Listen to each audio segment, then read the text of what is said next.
Military Reforms and Civil Military Fusion. My name is Joel Luthnow. I'm a research fellow at National Defense University in the China Center. I'm joined here by an all-star cast of PLA experts who will enlighten us on different aspects of PLA reform and civil military integration. What I'm going to do is to briefly introduce the panel, and then each panelist will have 15, maybe even up to 20 minutes to deliver their remarks, and then we'll have sufficient time for audience Q&A. First, we have Dennis Blasco. Dennis will be speaking to us on PLA expeditionary capabilities after reform. Dennis is a retired U.S. Army officer. He was a military intelligence and China Foreign Area officer. His stints included posts in Beijing and Hong Kong. Dennis is a widely prolific author and expert on the PLA. His book, The Chinese Army Today, now in its second edition, has been an invaluable reference, I think, for many of us in the room, as well as his other writings, including many China Brief articles. So, second, we will have Elsa Kania. Elsa is an adjunct senior fellow at CNAS, as well as a PhD candidate in the government department at Harvard. Elsa's research interests include military innovation, PLA modernization, defense science and technology, and information warfare.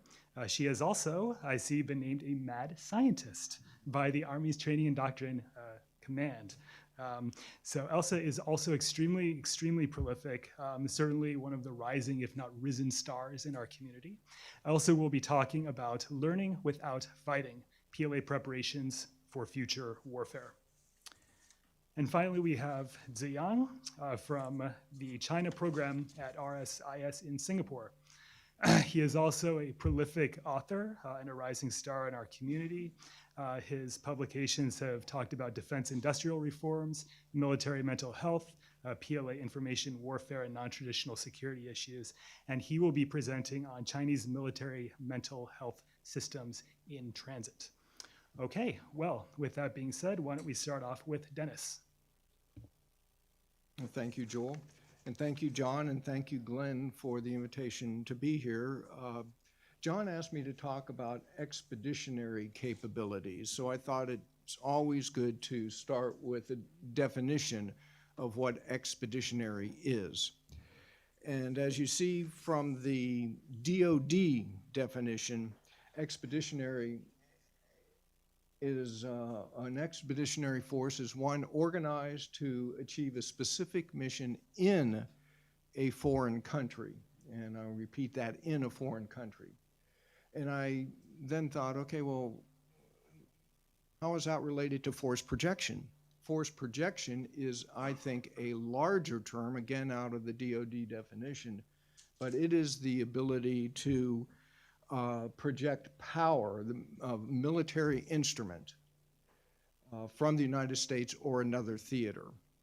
So basically, force can be projected in any domain: land, air, sea, space, electromagnetic, cyberspace.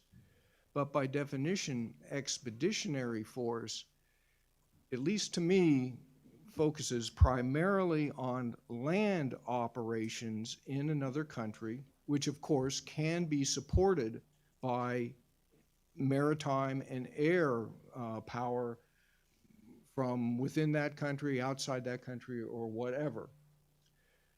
So I would see expeditionary force being a subset of power projection, but the two are not the same.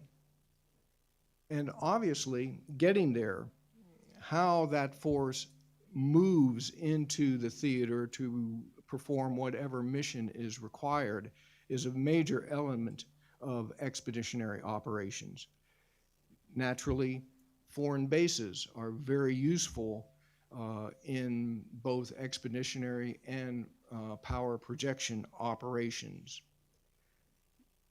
And looking back over the PLA's short history in expeditionary operations, I like to think back to about 10 years ago when my old friend Dave Finkelstein from CNA started talking about the incipient expeditionary PLA. That was about 10 years ago when they started launching, just a few years after the large amphibious Type 071 that Admiral McDivitt mentioned. And so Dave started talking about expeditionary operations, how they were just beginning.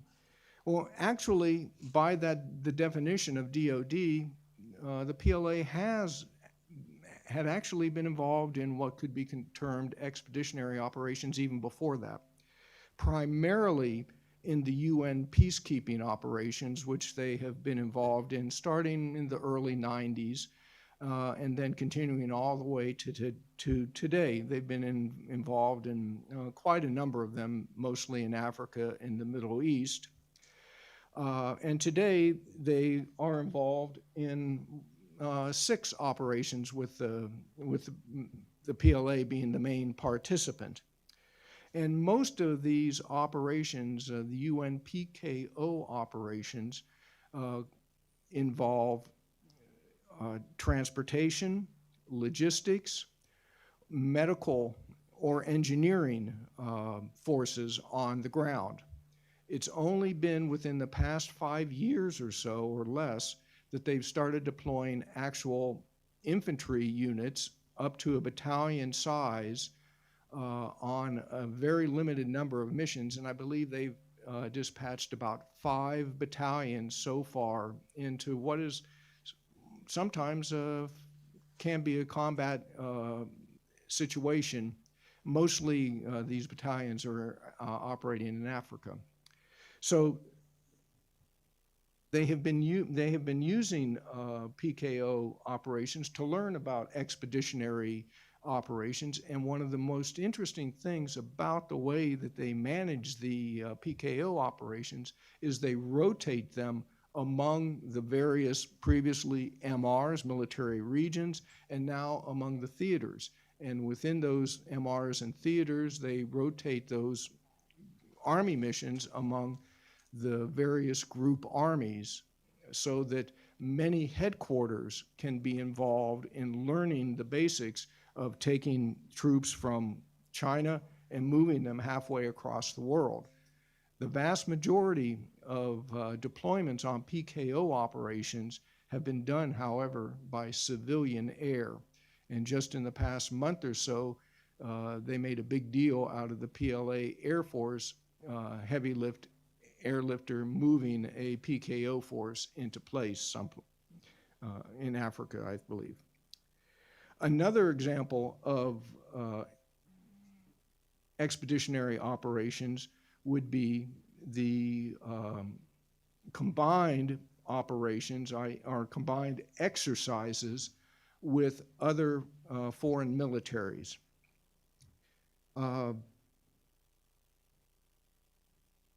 The PLA has been taking part in these combined exercises since 2002. And over the years, the largest exercise has been Peace Mission 2005, but that occurred primarily in China with Russian participation. The largest expeditionary force that the PLA has dispatched on a combined exercise took place last year, 2018, about this time, when the Army sent about 3,000 troops into eastern Russia for Vostok 2018 or East 2018, and the Air Force also sent a handful of aircraft to participate, so in total some 3,200 troops. And again, for the most part, training with other countries, especially when it's in different in the host country, foreign country, most of the time the PLA units dispatched are relatively small. Right now they've just finished up a squad, 10 people, count them, 10 people in Australia exercising in one of their series of exercises with Australia. And most of the time they're battalions or less, more frequently companies or even platoons taking part in these exercises. And once again, these exercises are rotated amongst all the theaters so that everybody learns how to do this kind of deployment and support to overseas locations. And finally, within the past couple years, probably a indication of the future is the creation of the Djibouti base, primarily to support the Gulf of Aden mission that, again, Admiral McDivitt spoke about. And that is basically a small Marine mission with a couple hundred Marine personnel and obviously some other naval personnel to support. So what kind of troops could, in the future, the PLA dispatch on expeditionary missions? Well, as we learned in basic training, it depends on the situation. So it really depends on where the location is, when the unit must get there, i.e. how fast it must get there, and how can it get there by land, air, sea, and your assets available. So the PLA has a growing list of options of forces that may be used on expeditionary operations in foreign countries. Right now, I think after reform, the expansion of the Marine Corps shows that the Marines will be, in many cases, the primary choice by the Central Military Commission to dispatch on such expeditionary missions.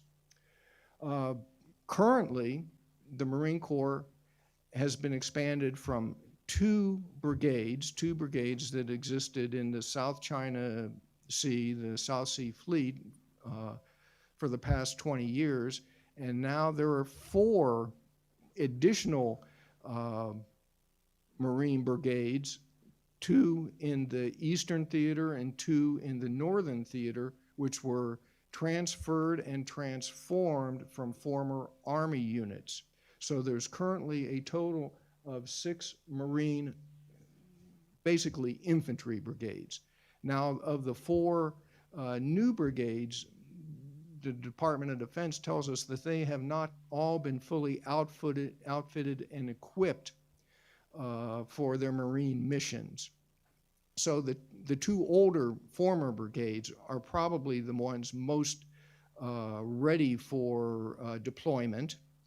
And in the past 5 years, those 2 brigades started Marine training up in the Northeast, out in the West, in desert conditions, in cold weather conditions, in jungle conditions, so that they have, for over 5 years now, been pointing to the fact that Chinese Marines in the future may be operating outside of the warm waters of the South China Sea and other areas in the near seas. In addition to the 6 Marine infantry brigades, there's also a special operations brigade and a Marine helicopter brigade, which is in the process of being fully formed and expanded. Now, I believe Admiral McDivitt also mentioned that expeditionary forces could come from the Air Force.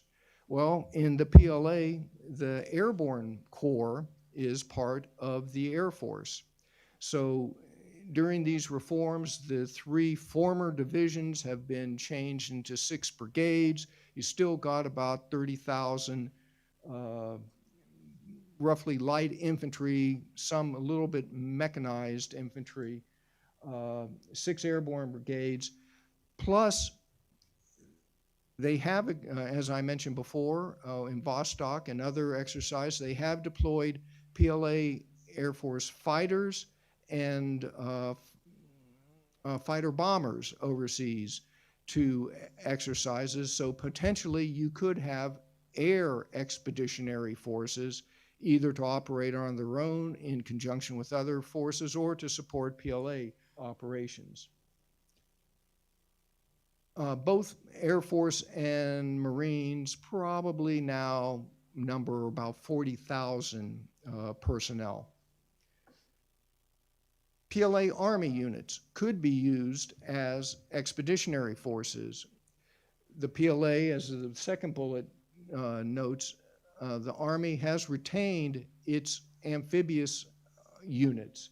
And those amphibious units are all stationed opposite Taiwan and probably will be used to continue the deterrence message to Taiwan. So they may not be used in expeditionary missions as quickly as some other forces. And the other forces that might be used, and this is something that you might want to keep an eye out in the next few years, is the new light combined arms brigades, and especially the brigades that are being equipped with the Mengshi or warrior light armored vehicles, similar to what we used to call or still call Humvees or whatever.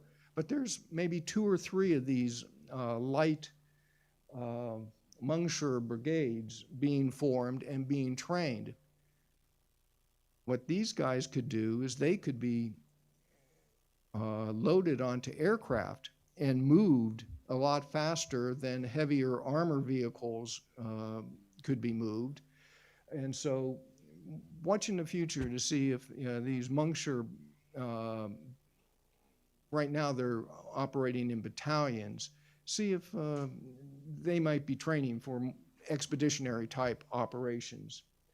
Additionally, special operations units could be used, and Army aviation, i.e. helicopters, could be used in expeditionary missions. And the Army would probably prefer to move by rail. And it has moved by rail on many of the exercises to which it's deployed. However, they do move by sea. At times, both civilian and PLA Navy lift, and also they may be moved by air. Most air movements in the past decade or so have been basically headquarters units, communications units, and some light recon moving at the beginning of an exercise. So, what's the problem? One of their main problems, it's how to get there. How to get there versus, or how to get there using primarily PLA assets. PLA assets, both air and sea, heavy lift, long distance, are relatively limited at this time. Gradually they're expanding, but at this time they haven't got a whole lot of them. For example, the heavy lift transport jets, currently about 20 IL-76 from Russia. They've been talking about buying more for years, but they seem to like this number right now. There will be more Y-20s built in the future, but there are very few heavy lift are very few tankers for refueling, in-flight refueling. But are actually any of the Y-20s or IL-76 capable of being refueled in air like our C-141s used to be, or C-17, C-5s? I'm not sure. Certainly some fighters are capable of in-air refueling, but I'm not sure about their heavy lift. But compared to the United States Air Force, which has over 180 heavy lift transports plus 156 tankers, which are used all over the world all the time, you can see the difference in what is an expeditionary force compared to what is an incipient expeditionary force. Now, civilian aircraft can be used to move both personnel and cargo, and have been exercised that way in real-world deployments and exercises. Navy has roughly the same problem with heavy lift assets capable, as Admiral McDivitt said, staying at sea for a long time. Over the past a little more than 10 years, and basically most of them have been deployed in the past few years, about 7 of these large landing platform docks, which can, Type 71s, which can hold about a battalion of infantry, about 20 armored vehicles or trucks, and then a couple helicopters have been deployed. 7. Okay, 7, that at best would move about 1 Marine brigade. But those 7 are stationed not all in the South China Sea, but in East China Sea also. So they're not all together. They would have to get them, they would have to move them all to one place and move forward if they were to operate in a full brigade kind of configuration. So the way they're deployed suggests to me that they don't plan on operating as A, full brigades, or B, as the full Marine Corps at one time, yet. We, of course, expect several more of these to be built in the future. Just within the past month or so, they have launched the first Type 75 helicopter amphibious ship. Now, this bad boy can carry 20 to 30 helicopters. The only problem is the PLA Navy only has about 100 helicopters in total. So watch this space for the growth in the helicopter force. And then finally, like the Air Force, the Navy can be augmented by civilian ships. And in fact, a RoRo, this is a RoRo that is an Army armor personnel carrier is loading onto. But in the latest rotation into Hong Kong, a RoRo delivered what looked like about a battalion of troops into Hong Kong about a month and a half ago. So we've come to the end of my time. In conclusion, the number of PLA expeditionary forces are still relatively small compared to the overall force, but they are growing and they are being trained for these kinds of missions.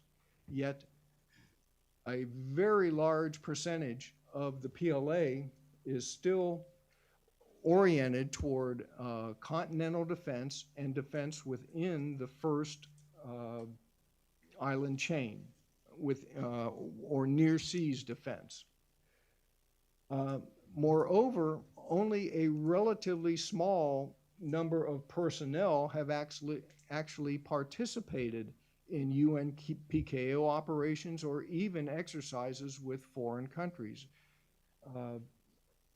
But the PLA is thinking ahead, and like I said before, they are spreading this wealth among many headquarters so they can learn from how to, from real world experience, how to conduct these operations. Air and sea lift is limited, but it can be augmented. Civilian augmentation may not be as good, however, or as available as dedicated PLA lift, but it's a lot less expensive. Improving the Chinese strategic command control, computers, communication system, strategic intelligence and reconnaissance, all of these C4ISR assets are improving, and they will help and enhance expeditionary capabilities. And finally, the location and what is the mission will determine the size and type of force and how it's deployed. And the Chinese are getting more options as time goes on. Thank you. Wonderful. Thank you very much. A very comprehensive overview of PLA expeditionary capabilities. Now let me turn it over to Elsa. All right. Good afternoon. I'm very glad to be at the Jamestown conference, and thank you so much for the invitation to present. It is always rather intimidating to present to such a knowledgeable audience, and especially to be following Dennis with all of his expertise in these issues. And I hope that my presentation will work towards bridging the gap between our three topics, and that I'm also looking at how the PLA is learning and starting to explore new missions, new capabilities, but looking in particular at the potential impact of emerging technologies, as well as some of the PLA's new initiatives in wargaming. And I'll start by saying as well that I'm actually still a PhD student. I don't get to call myself a candidate quite yet, and I'm also a student of the PLA, and I am presenting some research today that is still very much a work in progress and continuing to evolve, so I will very much welcome your questions and feedback along the way. So I'll start with a couple of initial assessments as to how I see the PLA thinking about future warfare today. And from an academic perspective, when you think about innovation in a military organization, that is an inherently challenging endeavor for a bureaucracy that may be somewhat resistant to change. And the PLA in particular is trying to innovate during peacetime and without having much in the way of contemporary combat experience, though they can, as Dennis mentioned, sort of leverage some of the different exercises and opportunities to go overseas. In the PLA, I would describe it as trying to learn without fighting. They're trying to learn from the experiences of other militaries and also learning from new directions in training, wargaming, and research that involves theoretical exploration of some of these new technologies and ideas. And we're seeing this manifest also in a range of activities and simulations that are becoming more sophisticated. And I think when we look at ways in which military-civil fusion could have more of an impact, some of these new techniques and technologies from big data analytics to virtual reality and advanced simulations, of which some commercial companies are actually quite mature and successful. This could help the PLA to compensate for some of the shortcomings, including in the capabilities of its commanders and their lack of experience going forward. Right, and I think when we think about where the PLA is today and how it looks at future warfare, China's National Defense in the New Era, the latest defense white paper that was released this summer, did talk about and describe, the PLA describes itself at least, as a force that has a history of reform and innovation. At least until recently, that reform was more aspirational, though we have seen quite considerable progress over the past couple of years. And innovation, just as it has become very much a buzzword for the U.S. military and for militaries around the world, has also come into debates in the PLA about how they see their future capabilities. And this is driven not only by a sense of opportunity, but also by intense concerns that China risks technological surprise or a generation gap relative to the US military in particular, should it fail to keep pace with these new advances. And the white paper in particular points to big data, the Internet of Things, artificial intelligence, and even quantum information. And we've also seen Xi Jinping personally emphasize that in a situation of increasingly intense military competition, only the innovators win. And when you think about, even in the academic literature, the mechanisms through which military innovation can occur, strong leadership, as well as the powerful impetus that Xi Jinping, with his fairly personal authority over the PLA, might provide, does appear to be a rather unique factor here. And as early as 2017, in his Party Congress work report, Xi had called for the PLA to advance military intelligentization, zhinenghua, and increasingly there's an emphasis on intelligentized warfare as the phase of warfare beyond informatized warfare. And I'll talk less about how the PLA is looking at AI as a revolution in military affairs and more about some of the ways in which the PLA is starting to more concretely look to explore and experiment with some of these trends across a range of emerging technologies. Of course, the topic of PLA training could be a presentation or a conference unto itself, but building upon the research of many excellent colleagues in the space, it is clear that we've seen the PLA move towards improved joint training and more force-on-force exercises, including the use of blue teams. And just yesterday, actually, the PLA Air Force announced that they're adding a new brand to their training for exercises that concentrated on electronic warfare. So in addition to the range of more realistic combat exercises that we've seen progressing across all services and in joint training, there's also been a new focus on on how to better simulate and understand and anticipate the dynamics of conflict with a potential adversary, while also looking to think about how the PLA itself can prepare. And as I know Xiang will be speaking to, there are concerns in the PLA as well about morale, about mental health, about mental preparedness. And actually, interestingly, one of the ways in which the PLA is trying to ensure personnel are prepared is through the use of virtual reality and virtual reality psychological conditioning mechanisms. And this can be used to accustom troops to more tactical activities, skydiving, the dynamics of a tank battle, and to make sure that they have a better mental preparedness and a sense of what to expect, given, again, we were talking about a force that is lacking combat experience. And again, when we're thinking about ways in which military-civil fusion could have a substantive impact, the fact that many commercial technologies in China do have these capabilities that have a range of commercial and national defense applications, that is starting to come into play with a range of new partnerships, laboratories, and other mechanisms underway. And of course, beyond training, the PLA is also, particularly since the reforms, seeking to advance military innovation in theories and concepts for future operations. And military science has traditionally been very much about strategy and doctrine, but increasingly seeking to more incorporate a recognition of the importance of technology to future warfare. And this in particular has manifested through the Academy of Military Science, which has introduced a new Institute for Defense Innovation, as Dr. Wunthrow has also addressed. And we've also seen a range of activities that try to build upon this concept of theory-technology integration, or essentially how do you get the strategists and the technologists to engage, to explore some of the potential of these capabilities, to think more realistically about, for instance, what concretely AI could mean in future warfare, and ways in which these partnerships could advance some of this conceptual exploration.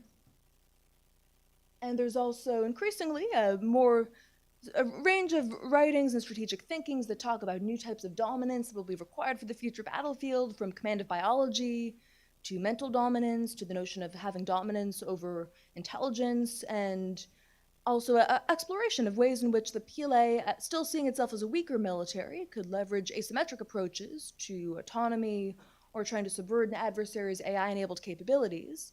And of course, this is still all theoretical, and the PLA has struggled to revise its doctrine, or equivalent to doctrine, its operational regulations. There have been inherent challenges in going from theory and a lot of the sometimes rather sensational writings on future warfare that are quite prevalent among PLA thinkers, to looking more concretely about ways to start to operationalize these concepts and approaches.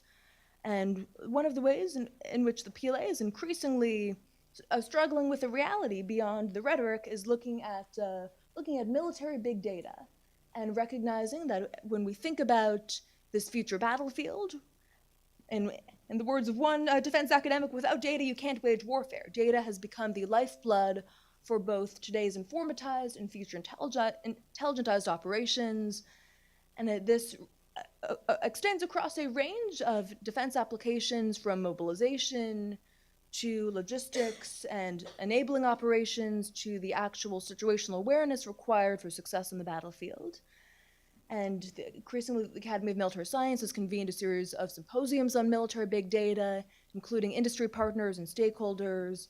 And there's a recognition that beyond talking about the importance of data, the PLA actually has the challenge of how to collect, manage, and integrate it across organizations, and new difficulties in terms of how to mobilize the requisite talent and human capital, dealing with the complexity of battlefield environments, as well as the requirements of security and challenges of processing this kind of data. And in particular, when we try to think about the gap between speculation and actual operationalization, one of the greatest challenges is that AI as a military application, or in military applications, is inherently challenged by the lack of availability of data. And this is something that multiple militaries are starting to grapple with as they think about how to start to develop capabilities that can be feasible and reliable. And one of the ways in which the PLA is trying to both test concepts, test capabilities, and start to develop sources of synthetic data that could be valuable for training these sorts of systems is through the use of advanced simulations as well as wargaming.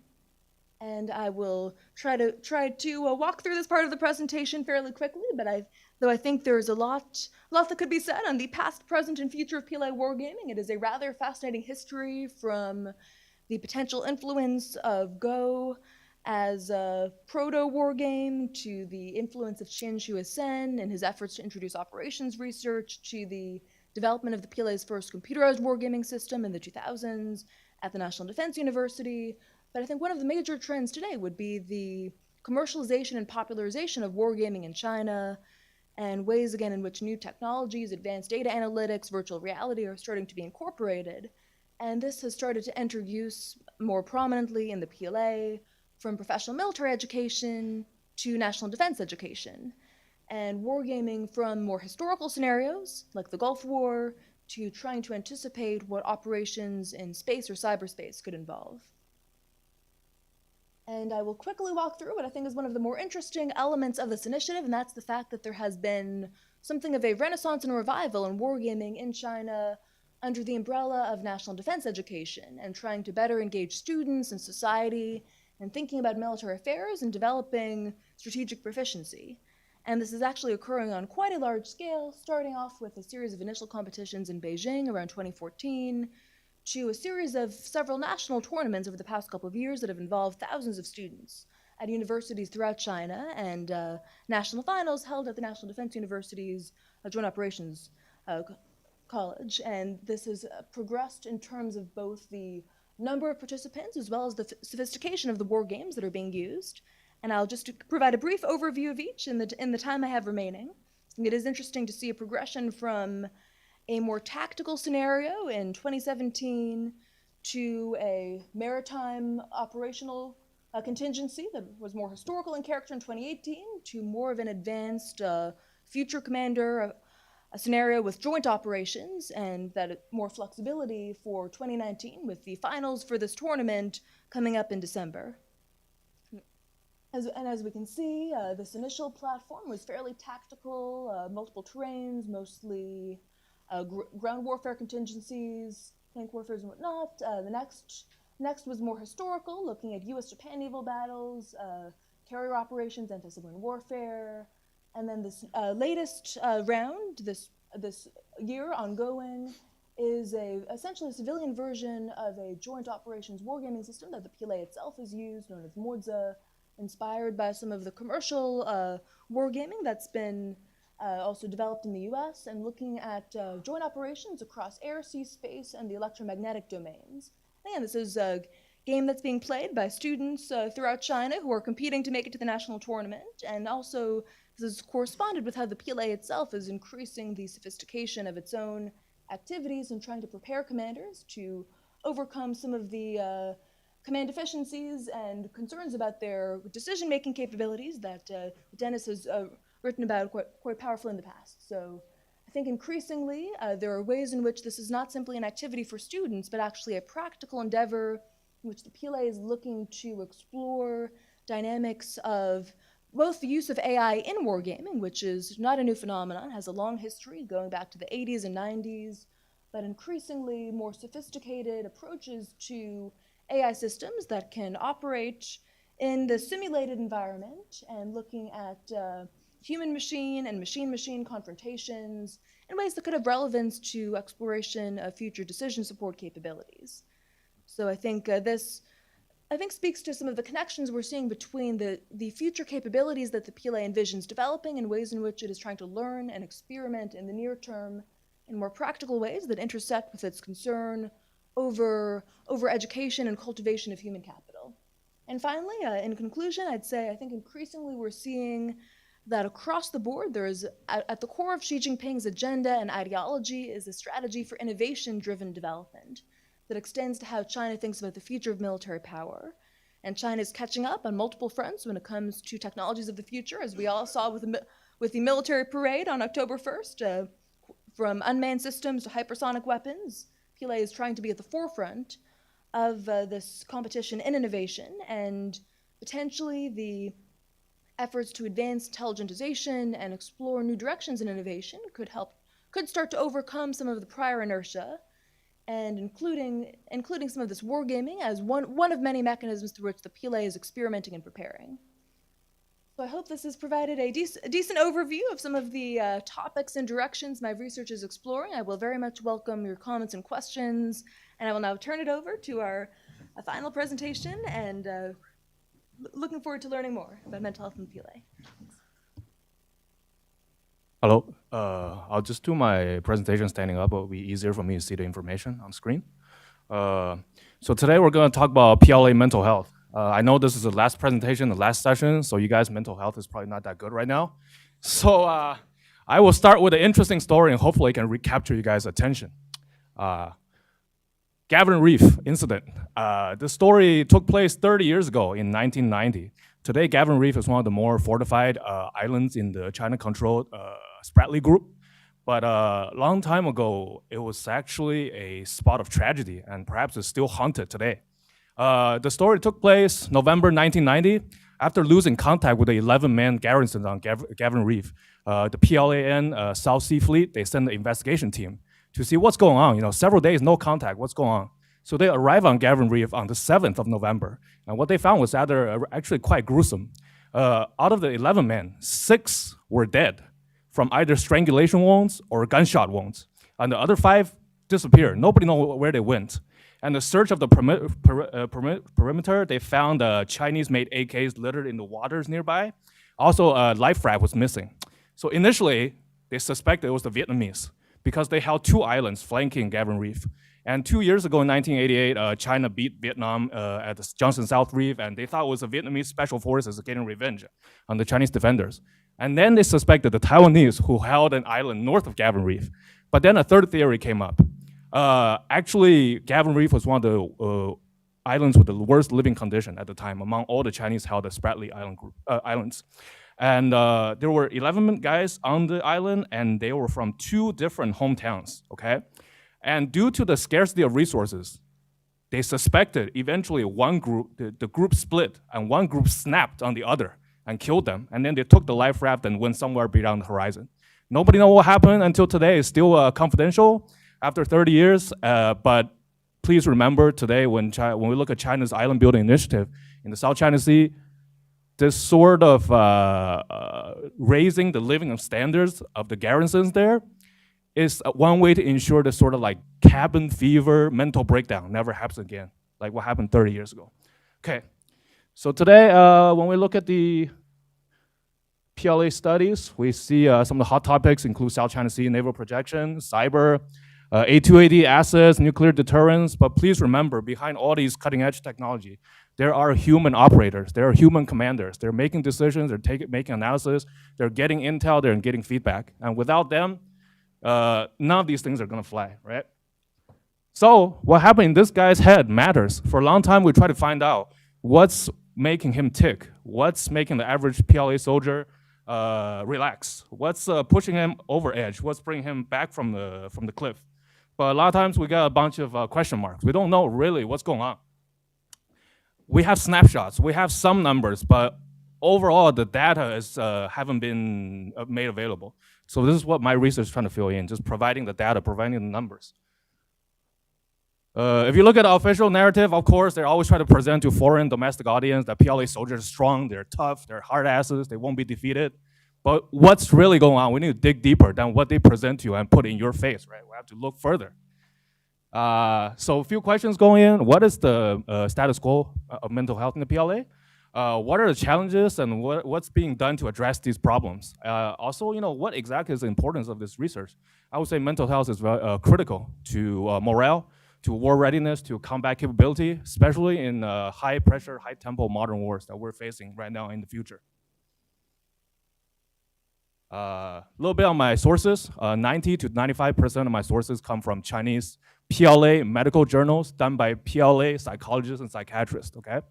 So when we look at these sources, I assess it in several ways. First, the authors, what's their background, what's their qualification? Amount of details, you know, methodology. Also, audience, are they talking to foreigners? Are they talking to the average Chinese? Or are they talking to their specialist colleagues in China? Also, the timeliness of information. I try to keep all my information, all my articles I collected within the last 5 years because everything is changing so fast in the PLA right now, especially since the reform. So the more recent, the better. I cannot go through everything, but I'm gonna give you the most comprehensive survey that I've found. It was published in September 2016, and it surveyed all 4 services plus strategic support force on mental health well-being. And it's done by a whole team of China's top psychiatrists. So the survey looked at 53,000 PLA service member, okay? And you can see the detailed breakdown. So they found the incidence rate of psychological problems at 29.7% among this group. And 7.5% have shown obvious signs of psychological problems. And there are several patterns we need to look at. It's quite interesting. Men generally cope with stress better than women. That's what they found, okay? Strategic support force, they're doing the best in terms of mental health, mental well-being. And rocket force, the worst. Cadets and officers are better than NCOs and enlistees. Also, those from the countryside do better than the urban dwellers. Also, those from a family with siblings, they do better than a single child. Also, those with a college degree, college education, they do better than those that are less educated.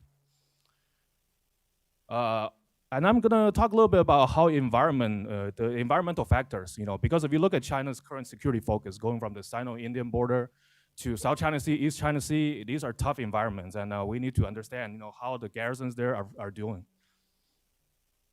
First, on the plateau, this is the worst environment when it comes to mental health. Due to strong, ultraviolet radiation, fluctuation of temperature, weather patterns, scarcity of water, it degrades the immune system and mental well-being. And depression rate at the garrison units and on the plateau are higher than PLA average. Also, your personality changes, especially the longer you're up there. Survey compared to NCOs from lowland and highland find that the guys from the highlands, they're generally less stable, but also they're braver than those from the lowlands. So there's a whole other range of how personality changed by just two things. Also, for those moving from lowlands to highlands as part of the acclimatization process, sleep disorder is very common for these new troops going up there. But things are getting better. Services and the systems are being improved, and we've seen better test results than the 2016 one, and we have actually seen the reduction of PTSD rate for those stationed up there in the plateau. Few snapshots of life up there. This is a radar unit belonging to the Western Theater Command Air Force in Karakorum Range in Xinjiang. As you can see, that fella, he's getting acclimatized, so he has a mobile oxygen tank. Some of the guys getting some entertainment with VR technology, watching some VR movies. And that's not the only form of entertainment. They also adopted pups. This is not some kind of official policy, but it's just a bunch of guys try to make life a little bit more easy up there. And of course, anything that's all the small problems at the lowlands all got magnified when you're up in that altitude. Then we're going to talk about the maritime, tropical maritime environment, especially in the South China Sea. This is actually the second most corrosive after plateau. Basically, constant heat, constant state of alert, and constant social isolation is part of the problem. Study found that island defenders, they lack social support, and generally their mental health levels are lower than the submarine and warship crews. A survey of 160 male soldiers on Fiery Cross Reef, one of the most fortified ones in South China Sea, showed that they're mentally healthier than PLA norm, but lower than People's Armed Police average, okay? And a survey from 7 South China Sea island defense units, a total of 299 service members, showed that 26.76% believe they have mental health problems. They believe themselves that they have problems, okay? More than a quarter. And I'm gonna talk a little bit about electronic warfare in the South China Sea because nowadays everything is IO, IW, and EW plays a huge role. All of China's exercise now incorporate EW. And as you can see, the formation that was very well demonstrated in the October 1st parade includes several, new EW equipment. But actually, for the interest of time, I might just skip all the details. You can take a look at it yourself. Basically, constantly being in the complex EM environment does not just corrodes your mental health, also your physical health. Okay? So by adding these assets to South China Sea islands in early 2018, you're just adding even more pressure to a already taxing natural setting. And then last but not least, I want to talk a little bit about the PLA rocket force, given their importance. Life underground, because PLA rocket force ranked worse in terms of all services, according to the 2016 survey. I would say from what I see, it's mainly due to work stress, the environment they operate in, and a poor diet. So underground is quite uncomfortable. It's cold and damp. A study supported by the PLARF Disease Control Center found that in one underground complex belonging to the PLARF in southeastern China, newly built, the toxic gas level is above national health standards, okay, in terms of radon and formaldehyde. So these things are quite dangerous, and that's what they found in the newly built complex. And underground units, according to Chinese study, is 22% more likely to get sick than above ground units. And during exercise, their food ration get reduced by 1/3, and oxygen level cut by 20%. So that's living down there is not fun at all, despite what the propaganda show you. Because if you look at the Chinese propaganda, they're enjoying life down there, but it's really not the case. And when it comes to unwholesome diet, in my research published in Jamestown, I cited a study from 2018 about unwholesome diet. And then I looked it up just recently. There's a new study on 2019 diet for PLA rocket force. Still the same problem. Too much meat, too much oil, and too little of everything else. And this one specifically mentioned that no milk was supplied during the whole time they were surveying this unit, even though the PLA standard requires 200 grams at least per day.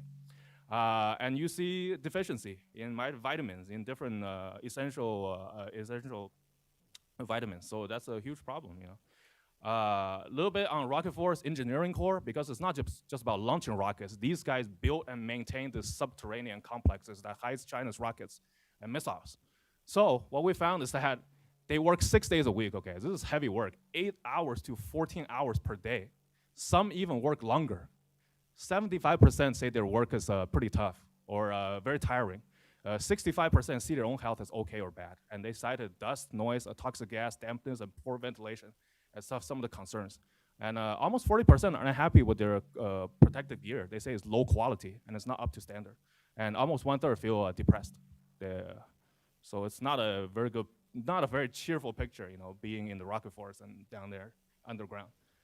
So let me just talk a little bit about the challenges and reform, what the CMC is doing, what the TCs are doing. CMC is throwing policy support. In 2018, the updated routine service regulations, Article 284, now requires regular mental health services in units. At the core grade organizations, every year, mental health service. At the division, brigade, and regiment grade organizations, every quarter. And at the battalion and company grade organizations, every month, mental health services. So CMC is throwing policy support. TC is theater commands. They're experimenting with different approaches. I'll go over some of that later, because they're in charge of training, so also the mental health training and services. So some of the problems include shortage of quality professionals. Right now it's 750 PLA service member to every single psychiatrist. Also, I've seen a recent report of sailors going abroad on faraway missions. About 30% complain that they cannot get the necessary mental health service while they're abroad. And the political work establishment continue to have influence on mental health affairs. They're still in control, and some political commissars will write articles and say that what the soldiers need is more political education, but they're losing. They're on the losing ends, for sure. The professionals are winning the debate. We've seen more cooperation between military and civilian in terms of mental health. I'm gonna talk about that later. Also, the focus on relaxation, strengthening team spirit, and resilience training. Also, the use of social media is quite important given the popularity of different apps in China. Oh yeah, and they're paying more attention, definitely. This is last month, 15th of September. They held the second All-PLA conference on mental health. You can see it's a very diverse group. I'm not sure what exactly they talked about, but because the report is very brief, but here's the audience turnout, all of the top psychiatrists and psychologists from PLA. Okay, so some of the training right now includes getting soldiers accustomed to any shell shock problems. This is Eastern Theater Command training in these blood splatter chambers with these mannequins with their head blown off and just real bloody stuff, and sleeping over at an unkept graveyard because Chinese love ghosts. So it's a way of strengthening team spirit, Group therapy, after training, relax. So it's a very important part. Also, different games. I actually have a whole book of games they've tested with PLA service members. A lot of these quite look a little bit silly, but I guess it's a way of building team spirit, because you're in this very tight environment. Sometimes maybe you just want to play hide and seek or something like that to get yourself relaxed. Okay, using apps. This is the Central Theater Command Air Force app. They start incorporating psychology information, music to help you relax, and also you can chat with a psychiatrist online through this app. And this is part of the WeChat app, WeChat portal, yeah. And this is a company mental health room. Every company, they have one, where they have different therapy tools. This one's called sandbox therapy. I guess it's supposed to get you to be creative and let out like your inner feelings in some ways. And it's quite popular. It's being experimented all throughout the PLA. And this one is one of the models for civil-military cooperation when it comes to mental health. A civilian proposal for a de-stress room for the PLA. As you can see, you got mannequins, you can punch, you got like, the rubber bars you can use to smack the mannequins. And also that machine is very interesting. I think we should bring that to America, okay? We should steal that technology from the Chinese. That machine is called intelligent screaming machine. So sometimes you ever feel like you just want to scream your heart out, but you can't? You can go to this room and you can type in your issues and they will intelligently come up with a scenario for you to scream at. And when you scream, the machine will actually egg you on, like 加油, 加油, They'll egg you on, the machine. So we should get this. No, you can get it actually for 20,000 yuan on Taobao. Yeah.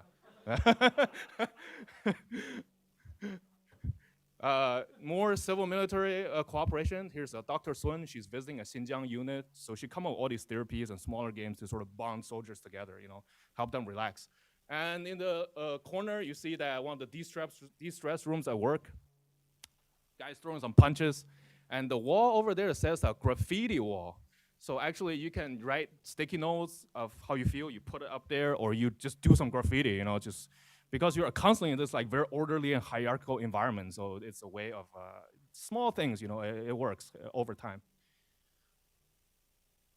Okay, so overall, I would say the PLA's mental health levels are still suboptimal, especially for a force that haven't fought a major war since 1979. It's a real problem.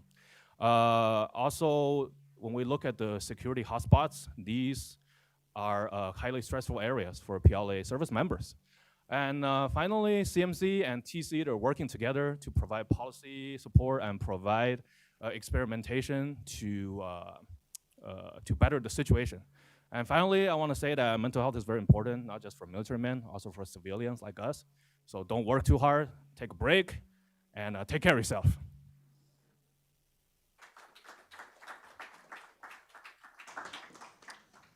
Okay, wonderful. Three very interesting and thought-provoking presentations looking at PLA ambitions and areas where they are catching up, areas where they may be overcoming U.S. advantages in some ways, but also persistent challenges. I want to take the chair's prerogative to ask a question of each of the panelists, and then I'll open it up for Q&A. So for Dennis, you talk about expeditionary capabilities, some challenges. It seems to me that one of the challenges they face is that in terms of the PLA, most of their expeditionary operations are involving single services. So the Army goes out to UN, Navy goes out to anti-piracy, the Marines are in Djibouti, and so on. Not necessarily a whole lot of cooperation. If you think of expeditionary in terms of US or NATO, a core of our organization is a joint task force. Is the PLA experimenting with these sorts of structures overseas, or are they basically just a single service? Is that a hindrance in some way to the PLA? For Elsa, it's a fascinating discussion of the PLA's aspiration to become more intelligentized and not just informationized. One of the long poles in the tent, it seems to me, is the ability of the PLA to recruit people who are actually capable of operating these new systems and thinking in these new innovative ways. And you talked very interestingly about national defense education, wargaming among students. Can you talk a little bit about recruitment of PLA officers who are technically proficient to understand all of these advanced concepts and systems. What challenges are they facing? What progress are they making? And finally, for Ziyang, again, very impressive research based on original sources, and provides a new lens in thinking about some of the challenges and issues the PLA is facing. Of course, these are issues that every military faces, and the PLA is no exception. So I'm wondering if any of the articles you discussed thought about these issues in comparative terms. Do they assess U.S., for instance, U.S. military deficiencies or capabilities in the military mental health arena?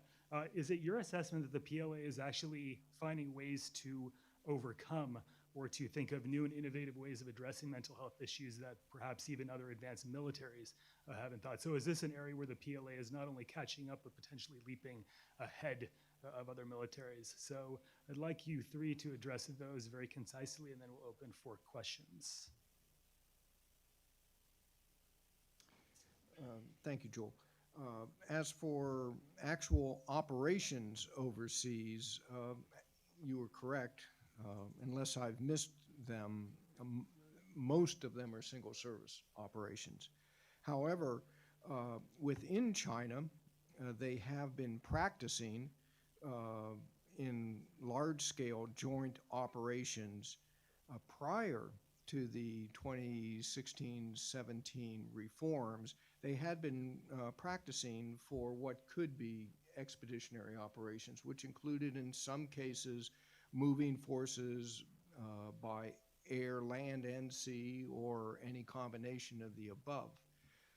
The interesting thing is, since reforms, because there has been so much disruption within so many units, for the past 2 or 3 training seasons, continuing into this training season, the number of large-scale joint operations has decreased significantly as the services have been focusing on establishing battalion and lower proficiencies in the newly formed units. However, in a few years, I expect to see the number of joint operations, larger joint operations, going up in the future. Thank you. Great question. I think definitely the recruitment of personnel with those technical proficiencies is a really critical challenge for the PLA, and beyond some of the reforms that are underway from a system of civilian cadre to civilian personnel, which has been started to be a major mechanism for recruiting scientists, engineers, those with higher education in more technical fields. There's also an emphasis at a number of PLA universities on programs that involve big data analysis and engineering, and looking at a number of these new fields and new directions, including through joint laboratories and partnerships with companies and universities. The Strategic Support Force has explored some partnerships for training its personnel, seen a number of joint laboratories that are also developing proficiencies there, and the PLA is also unique in terms of the scientists who have a civilian proficiency. So there are PLA researchers, including a Rear Admiral who's fairly prominent in looking at big data, data fusion, as applied to the South China Sea. So definitely still a work in progress on that front. Yeah, thank you so much for the question. I would say that the last time I saw data from the U.S. military, mental health problem instances in 2014 was at 25%. So the Chinese instance rate is actually higher than U.S. military. Of course, a few years already passed already. I have to look at more data. But for the Chinese, they always try to catch up to the United States in all spheres of the military, because one thing, U.S. is at top, right? It's the #1 military, and it's leading in terms of military thought. And also the U.S. military is very transparent. They put a lot of information online, so the Chinese can read what the U.S. is doing when it comes to mental health resilience training in the U.S. Army, and they will copy that, and they will try to adjust it to the Chinese situation. In fact, it was the use of U.S. PSYOP and U.S. military deception during the first Gulf War that really alerted the Chinese to the importance of military mental health. So since the 1990s, they began to refocus their attention on this area, because they don't understand what exactly did the Americans do to cause mass defection from Saddam's shock troops, right? Because from 1955 to 1978, psychology was considered a pseudoscience in Mao's China, okay? And everything started again in the 1990s with a lot of resource behind it, and 2000 onwards. Also, yeah, the second part of the question is about, I guess, what was the second part of the question? Oh yeah, they're definitely catching up. Yeah, and they're quite innovative. Like I would say that screaming machine is definitely pretty cool. Also, I would say, but they are limited by some structural issues. Okay, when you look at the U.S. military, they have that chaplain system. You would say that maybe it's for a religious purpose, but I would say it's also for mental health, because some soldiers are not used to talking to a guy in a white coat. They want to talk to someone they're familiar with, be it a chaplain or some Buddhist teacher or imam, whatever. But for Chinese military, they're a party army. What's the Communist Party's official ideology, right? Atheism. Chinese are experiencing a religious revival, but they don't have that mechanism in the military, and they're limited by their structure. They only can talk to their political commissar, you know. So there are structural problems that's quite limiting, and I don't think there will be any changes on that front. But they are making more use of different technology, VR and simulation, etc. Yeah. Well, thank you all very much. That was very enlightening. Let me ask the audience for your questions. Ken, please.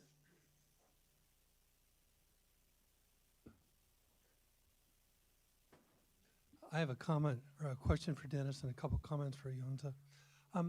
It's really interesting that the Marine Corps has gone to 6 brigades from 2, the Airborne Corps has gone from 2 brigades to 6.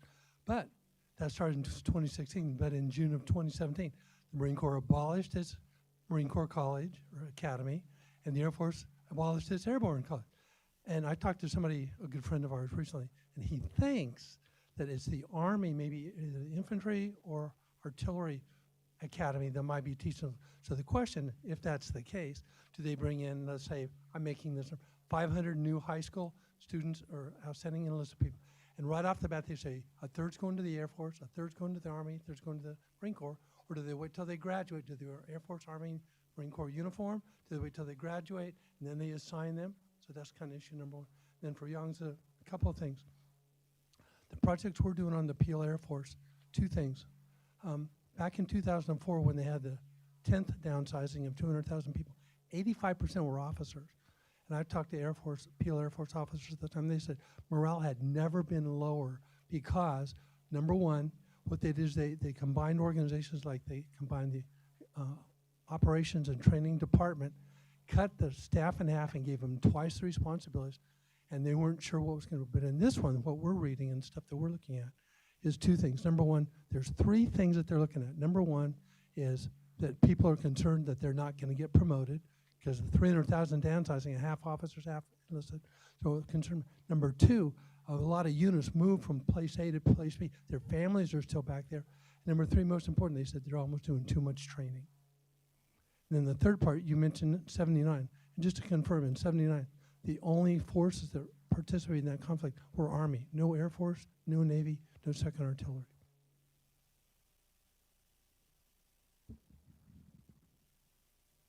Good question about the education, and obviously that is a contradiction about expanding these forces, yet getting rid of the academies.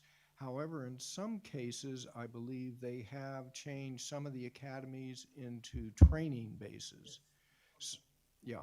So what could happen, and I haven't seen evidence of it, but you could get officers commissioned from Army infantry, armor, artillery institutes. And when they get selected to become Marines or airborne, I don't know, but then they would get that service orientation in the training base. But that's a good subject for future research. I offer that to those in the audience to undertake it, because I won't. Thank you. Yeah, thanks so much, Ken, about the information. Yeah, within the studies I've seen, they definitely mentioned that the reform is causing a lot of stress in the military, plus the increasing training regimen. As you know, in 2018 alone, across militia, PAP, and PLA, 18,000 drills were conducted. So quite heavy load, and all emphasize on adverse natural condition, complex EM environment, all that stuff, right? And unannounced, unpredictable. And with regard to the stress from reform, definitely they mentioned it, but the researchers did not go too deep into it because this initiative is something that came from the top, and they cannot really criticize it too much, right? So yeah, reform and training certainly, causing stress in the military. But I guess eventually they will adjust, but thanks. Okay, other questions? Yes, ma'am. Hi, thank you. I'm Christine Martin from the Johns Hopkins Applied Physics Lab. I have a question for Elsa. I know in your presentation you talked a lot about kind of the wide variety of Chinese commentary on AI, some very realistic, some kind of very hopeful and a little outlandish, or not outlandish, but very futuristic. And so in that vein, when you see these very specific uses of AI, like wargaming or autonomous UAVs, versus claims that in the future AI would kind of dominate human decision making with command and control and things like that, do you see that as something that the PLA actually thinks is possible, or does that claim of AI and command and control kind of fall more into like the more out claims that might not really be something they're aiming for? Sure, just a quick answer. I do think that there's great interest in the application of AI to decision support, and that it appears in part to be inspired by their study of programs like DARPA's Deep Green Initiative and Army's virtual staff program and the like. So I think there is a sense that AI technologies will be important for situational awareness on the battlefield and applications in planning and decision making. I think there is a recognition that they're differentiate between tactical, campaign level, and strategic level applications, and recognizing that the complexity is much greater than it is in wargaming, though certainly AlphaGo appears to have been something of an inspiration in terms of the capabilities of AI. So I think there is a balance between sort of thinking about future possibilities as these technologies evolve and a more practical recognition of what is and isn't feasible in the near term. There's a question here. Russell, please.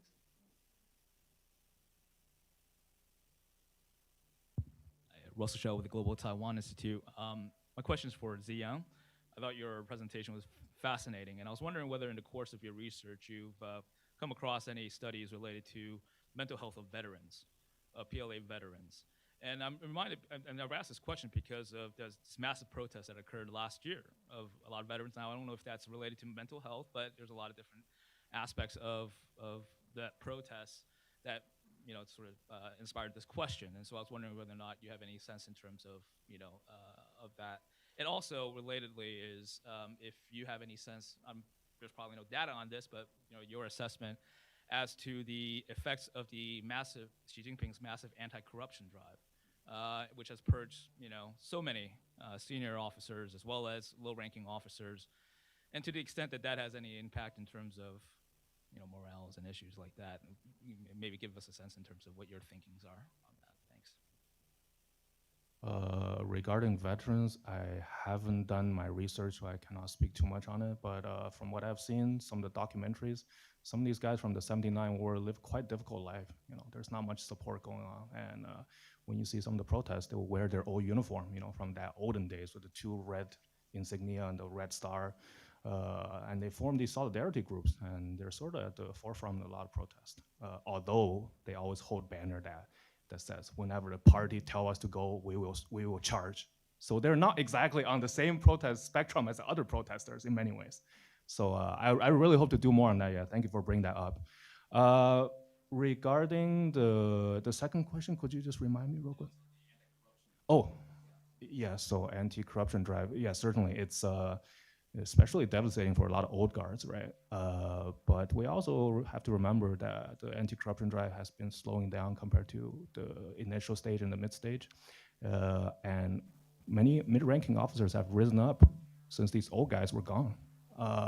Sure, I believe it's definitely causing a lot of stress. Surely, I've seen videos, of course, I cannot independently verify these, of one officer on the run, and he shot a video of himself in his uniform. He tried to get out of China, but I don't know. I don't think he got out eventually.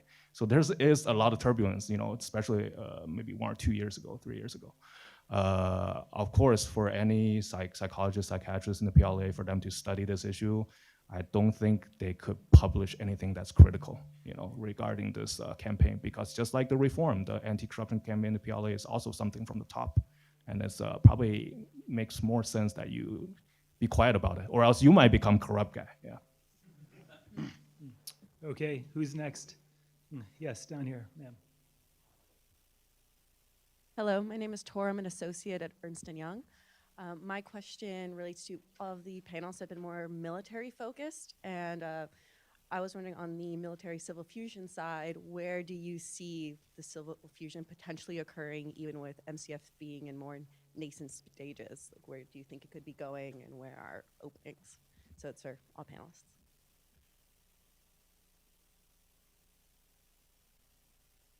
I'll just start that most discussion in the United States about military-civil fusion or integration focuses on primarily the integration of the military and civilian technologies and industrial bases. In fact, that's only like one very minor part of military-civil integration.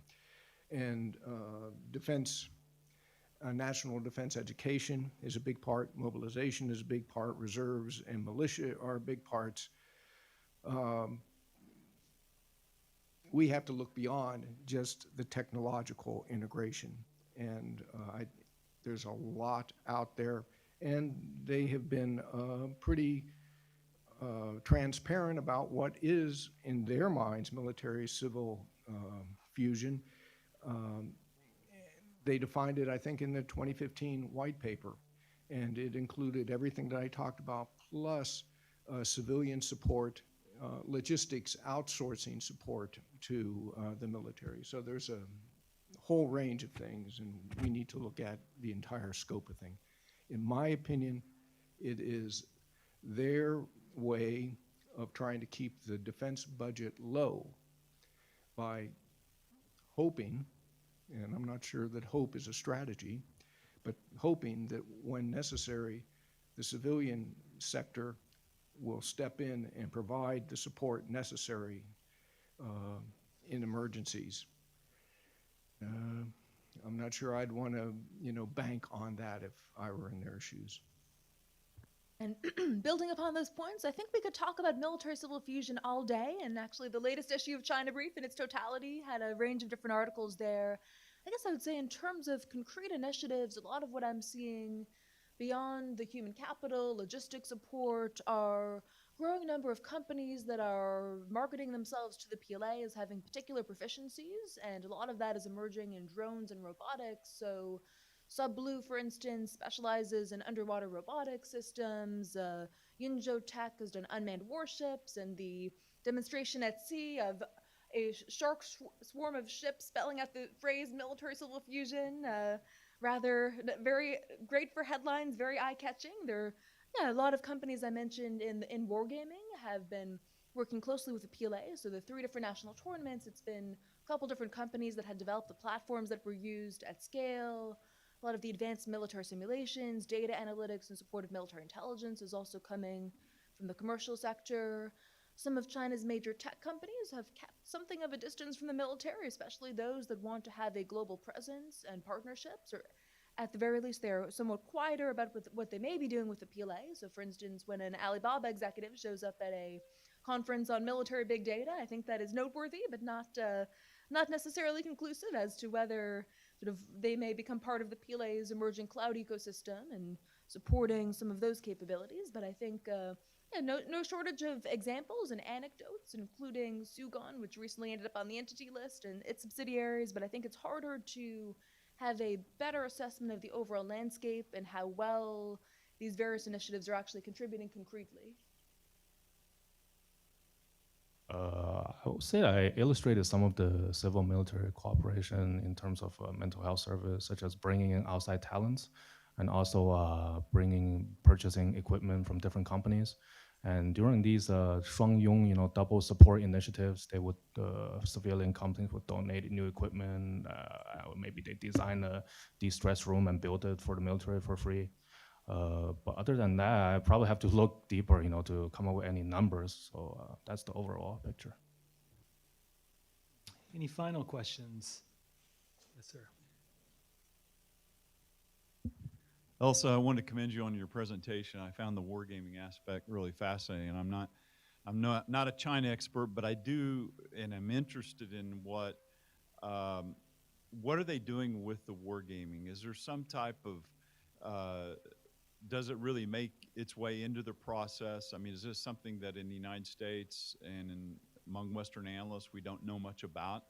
Wargaming, what the Chinese do with it. I mean, are they producing a war plan orange? I mean, I don't know. But and then the second part of my question is directed at Dennis. Dennis, when you were military attaché in Beijing, did you, what was your experience, or what is your knowledge about how they use wargaming and what do they do with it? And Mr. Xi, if you want to comment on that, it's fine. If you know anything. This is, as I warned at the start, this is an ongoing research project for me, so I will hopefully have more conclusive answers going forward. But I would say from what I've seen so far, the PLA was initially slower to adopt wargaming.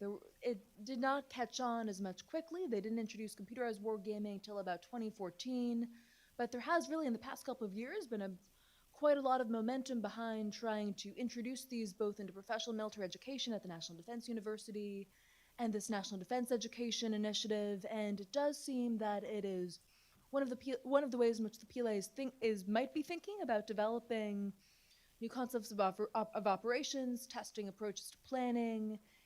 Potentially, it is influencing some of the efforts to develop new equivalence to doctrine and approaches to campaigns.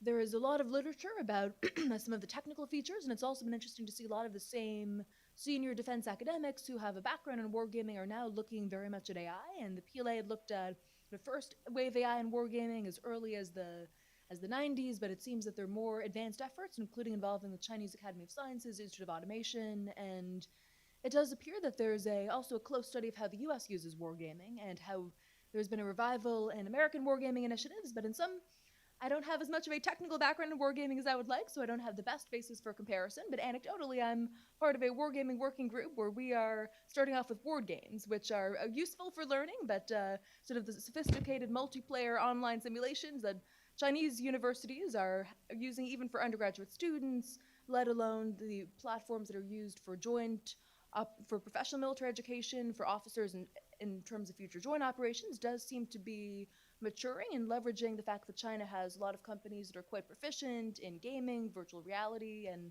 a lot of these technologies are intersecting in ways that might be interesting. So I suppose my hypothesis and the question I still have unanswered in looking at this research is, can the PLA use wargaming in that manner as you described and use it to compensate for that lack of experience, including to overcome some of the human deficiencies that Dennis has written about, the 5 incapables, the concerns that PLA officers just simply aren't very effective at making decisions or issuing orders? Can the experience of wargaming and simulations help to provide some of that experience in ways that could be more relevant? So I am, hopefully we'll have a paper coming out on this before too long, an initial article out in China Brief this spring, and definitely continuing to explore all of these questions going forward. Thank you, Glenn. That was actually something I wanted to mention. I was an attaché 25 years ago prior to computers coming into the PLA. But I did actually have a conversation with one liaison officer from the Academy of Military Science at the time. And he said at that time, compared to our war games, and he had visited here quite frequently, so he had an idea of what was going on in the United States. He said at the time, their exercises, their war games were much more commander-oriented, commander decision-making oriented. You think about, there are a few of us here that can remember the big hexagon, the boards full of hexagons, and you put the little pieces on the table, and you could move them 2 hexagons, and they had 3 elements of firepower and stuff like that, and you did it for Austerlitz, or you did it for Kenai, or you did it for the Battle of the Bulge. Much of their wargaming at the time, from my impression, was sort of like that. What he said is, we do not exercise in our war games to the extent that you do your staffs. back in the 80s when we set up our National Training Center in Fort Irwin, prior to everybody rotating into Fort Irwin, or say when I was in Korea prior to Team Spirit, prior to a big exercise, we would go through a tactical level preparation, building us up, putting us in similar terrain, giving us similar missions, and we would exercise not only our commander's decision-making in the S3 operations officer, but also intelligence gathering, logistics support, the whole 9 yards. And we would do this in the late 80s and 90s, and now prior to these big exercises via computer. And this would be like a 2 or 3, 4-day computer exercise that was very intense, a couple weeks or months before going to the field to do the same thing in person with real troops. Fast forward 20 years beyond that, in 2010, between 25 and 2010, the Chinese basically started doing the same thing. In many of these large stride exercises or firepower exercises, you would see them sending troops or leaders to academies where they would fight, the units fight against the academies in preparation in a war games scenario situation, electronically moving the electrons in preparation for their deployment on the next stride or firepower exercise. So again, they've learned from the United States, and now the technology is catching up, and they've got the capability to do many of the same techniques that we do.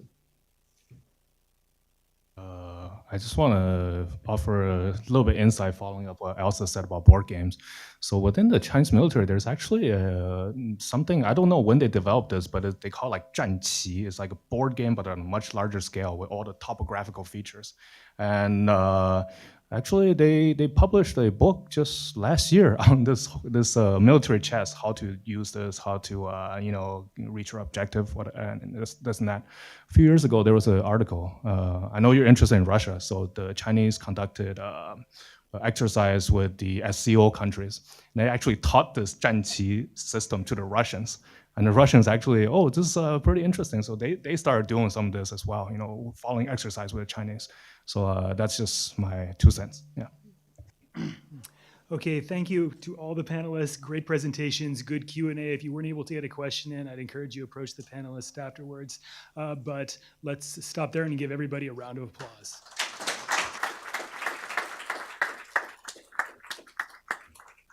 Everyone, thank you very much for coming. Hope to see you again next year. This is our 9th annual conference. So next year, if Ken comes, he gets the 10-year award. So have a good evening.